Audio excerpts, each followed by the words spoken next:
Poderia dar alguma dica para manejar demanda de estresse? Primeira coisa, né? O que está estressando o paciente? Então, quais situações do dia a dia dele ele se coloca que tem estresse? Então, o que acontece no dia a dia dele que gera um estresse para ele? Então, é no trabalho, é em casa, é com a esposa, é com os filhos. Primeiro é isso, você precisa saber os contextos que geram estresse nele. Beleza. Depois que você sabe os contextos, você vai entender, então, os pensamentos dele envolvido, tá? Ok. O que você pensa sobre essas situações que geram, então, esse estresse? Tipo, que se você pensasse diferente, talvez não geraria tanto estresse. Para entender como a forma como ele pensar das coisas pode estar gerando.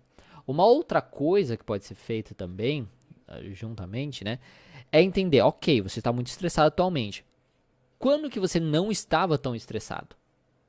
Qual momento da sua vida você não estava tão estressado, por exemplo? E o que acontecia de diferente na sua vida? Porque muitas vezes o paciente não consegue identificar, né, inicialmente o que é que está estressando tanto ele. Mas identificar quando ele não estava estressado e o que era diferente na vida dele pode ajudar ele a perceber as coisas que estão estressando mais ele atualmente. Então, dá uma dica para manejar o estresse é isso. Ver quando ele era menos estressado, os contextos que ele se envolve atualmente que geram estresse, os pensamentos que ele tem dentro desses contextos que geram esse estresse e, como sempre, os comportamentos dele.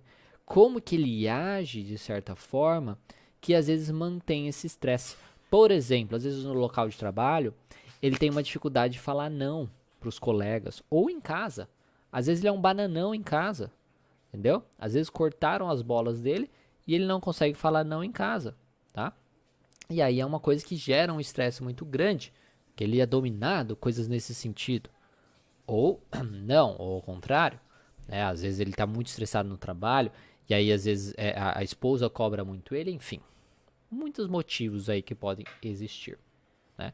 E aí a gente precisa avaliar nessa questão. Então, o contexto, os pensamentos que ele tem e o comportamento que ele tem. Às vezes dificuldade de falar não, às vezes dificuldade de se impor, dificuldade, falta de propósito na vida, uma elevada cobrança, falta de reconhecimento, tá? Então a gente identificar muito bem os motivos, assim, né, que levam isso e como ele se comporta, né, que às vezes mantém todo esse processo. Às vezes ele evita conversar com a esposa buscando reconhecimento, às vezes ele evita passar tempo de lazer, né, ter tempo de lazer porque ele tem que trabalhar, às vezes tem dificuldade de falar não, como eu já falei algumas vezes aqui. Enfim, isso, e também avaliar esse contexto, tipo, antes, quando ele era menos estressado, o que era diferente na vida dele, por exemplo, tá? E aí, você gostou do conteúdo desse vídeo? Porque se você quiser assistir o conteúdo dessa aula na íntegra, basta acessar o meu canal de lives aqui no YouTube. Você pode encontrar o link na descrição e além dessa aula completa, você vai encontrar também muitas outras aulas para te ajudar na sua prática clínica aí da psicologia. Então clica aí embaixo e eu te vejo lá.